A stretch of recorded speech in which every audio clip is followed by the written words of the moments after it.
आहे. येतोय. हॅलो. दुर्दैव असा आहे की आमच्या महाराजांना शिकवणारे हे जे काही 2-3 जे लोक जे बोलत आहेत ते त्यांच्या ज्ञानाच्या जवळपास पण नाहीये.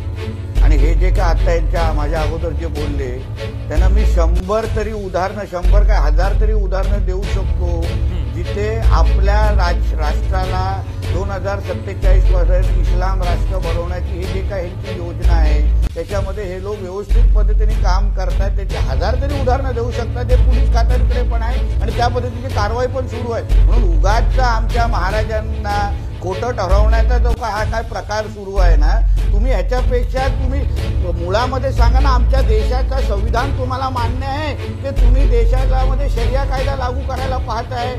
कारण का वक्फ बोर्ड हा विषय काय, तोच तर विषय आहे.